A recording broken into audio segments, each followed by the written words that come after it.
শালিমার থেকে আরণ্যক এক্সপ্রেস ধরে শর্ট ট্রিপে আমরা গত বছর 25শে ডিসেম্বর চলে গেছিলাম বিষ্ণুপুর। বাঁকুড়া জেলার অন্তর্গত বিষ্ণুপুর স্থানটি সত্যি খুব মনোরম জায়গা। যদিও আরণ্যক এক্সপ্রেসের অভিজ্ঞতাটা খুব একটা ভালো ছিল না, কারণ ট্রেন খুব একটা পরিষ্কার ছিল না।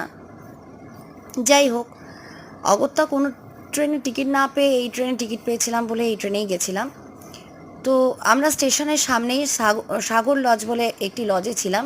সেই লজের ফোন নাম্বারও এই মিনি ব্লগে দেওয়া আছে। ঘরগুলো মোটামুটি ভালোই ছিল, কিন্তু যেহেতু শীতকাল ছিল তাই আমাদের 800 থেকে 1000 টাকার মধ্যেই পড়েছিল। অফ টাইমে এই ঘরগুলোর ভাড়া 300 থেকে 600 এরকম থাকে। আর এখানকার বাকি যে ভিজিটিং প্লেসগুলো একদিনেই ঘুরে আসা যায়।